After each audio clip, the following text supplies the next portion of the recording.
India മുന്നണിയുടെ പ്രതീക്ഷകൾ വർദ്ധിപ്പിക്കുന്ന വിധത്തിൽ രാജ്യത്ത് വലിയ മാറ്റങ്ങൾ സംഭവിക്കുകയാണ്. തെരഞ്ഞെടുപ്പ് ആദ്യഘട്ടത്തിൽ നിന്ന് ആറാം ഘട്ടത്തിൽ എത്തി നിൽക്കുമ്പോൾ ബി.ജെ.പിയുടെ പ്രതീക്ഷകൾ ഒന്നൊന്നായി തകർന്നടിഞ്ഞിരിക്കുന്നു.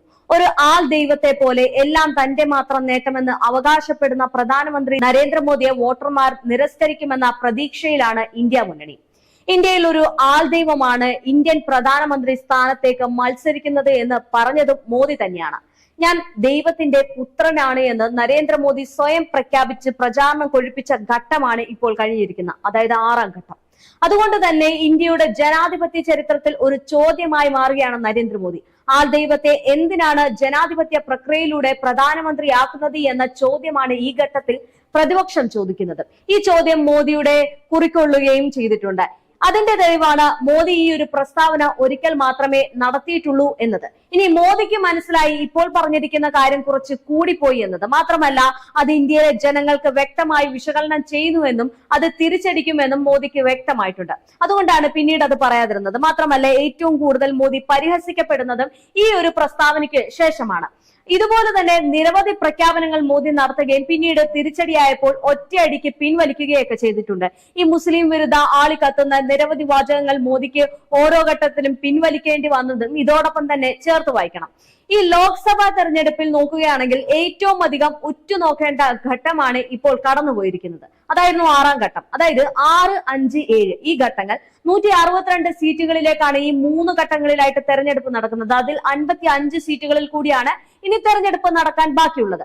തെരഞ്ഞെടുപ്പ് ആരംഭിക്കുന്ന ഘട്ടത്തിൽ ഇത്തവണ പൂർണ്ണമായും ഏകപക്ഷീയമായിരിക്കും ഫലം എന്ന ഒരു വിലയിരുത്തൽ ആണ് മാധ്യമങ്ങൾക്കും രാഷ്ട്രീയ നിരീക്ഷകർക്കും ഒക്കെ ആദ്യം ഉണ്ടായിരുന്നത്. ഈ മോദിയുടെ പ്രഖ്യാപനം പോലെ 400 സീറ്റ് ബി.ജെ.പിക്ക് ലഭിച്ചാൽ അതിൽ അത്ഭുതപ്പെടാനൊന്നും ഇല്ല എന്നാണ് പ്രതിപക്ഷം പോലും ആദ്യം കരുതിയിരുന്നത്. മറുവശത്ത് ബി.ജെ.പി അതേ ആത്മവിശ്വാസത്തോടെ തന്നെ നിരവധി അജണ്ടകളും തീരുമാനിച്ച് നടപ്പാക്കാൻ തുടങ്ങിയിരുന്നു.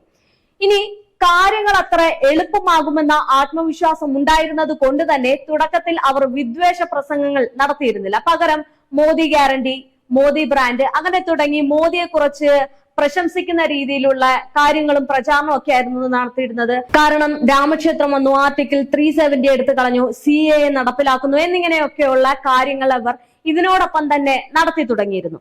എന്നാൽ ഒന്നാം ഘട്ട തെരഞ്ഞെടുപ്പ് കഴിയുമ്പോഴായിരുന്നു ആ ഒരു കാര്യം ബി.ജെ.പിയും എല്ലാവരും മനസ്സിലാക്കുന്നത്. അതായത് ബി.ജെ.പിയുടെ 400 സീറ്റിന് വലിയ വിള്ളൽ വീണിട്ടുണ്ട് എന്നത്.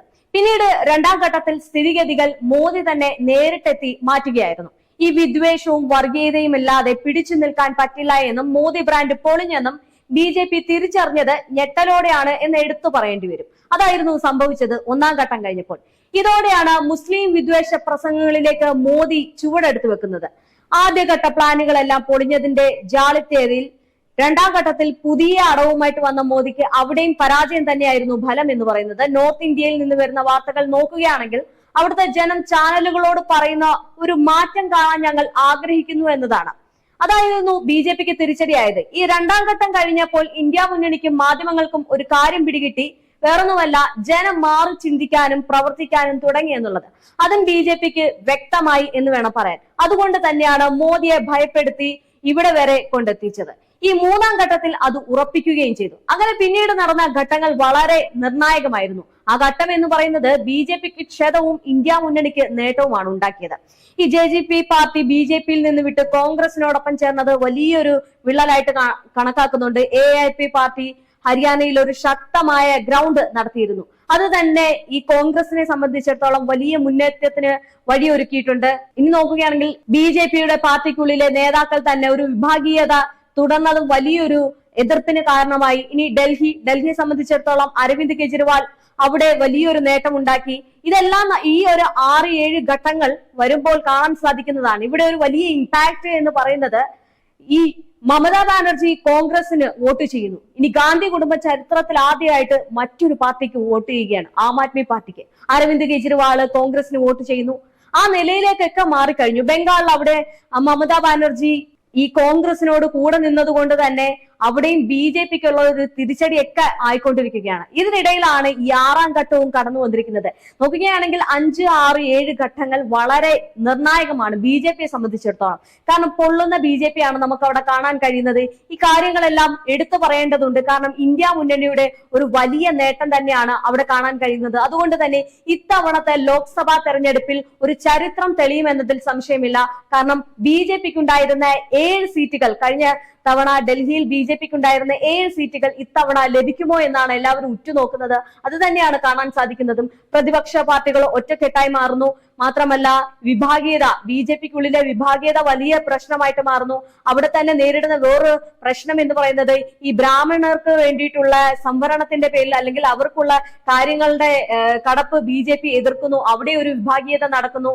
ഇതെല്ലാം നടക്കുന്നതിനിടയിലാണ് ഈ ഇന്ത്യ മുന്നണിയുടെ കയറ്റം അല്ലെങ്കിൽ വലിയൊരു കുതിപ്പ് എന്ന് പറയുന്നത്. അതുകൊണ്ട് ഇത്തവണത്തെ ലോക്സഭാ ഇലക്ഷനിൽ ഇന്ത്യ മുന്നണി പ്രതീക്ഷിക്കുന്നതിലപ്പുറം ഉയരുമെന്നതാണ് കണക്ക് കൂട്ടുന്നത്.